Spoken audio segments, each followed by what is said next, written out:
Here's why you might be having a hard time getting a job in 2026. Your skills, it's not your experience, it might not even be your resume, it might just be your communication. This week, I was asked to interview candidates for a BA role. Seeing as this is a corporate job, the description actually wears multiple hats, looking for skills in data analyst, business analyst, and even a little bit of project management, What I found from this interview and many others that I conducted last year is people don't seem to know how to communicate. I've mostly interviewed for software engineering positions, and I've written it off as the average software engineer isn't a great communicator, and that's kind of the bubble I've been in.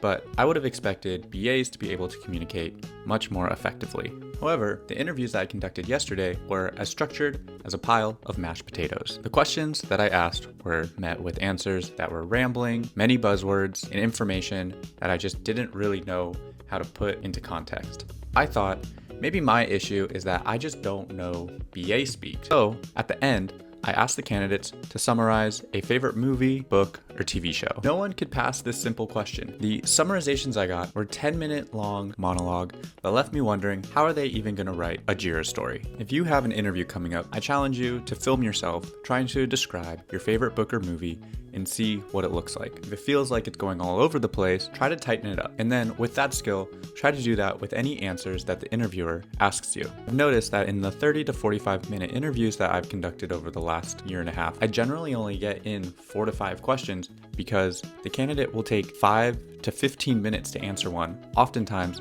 I'll have to cut them off so we can move on to the next thing. Communication is extremely important, and it is a skill that has gotten lost with work from home culture. And if it's something that you can do effectively, you will be much better ahead of all the other candidates out there, regardless of your resume or your previous experience.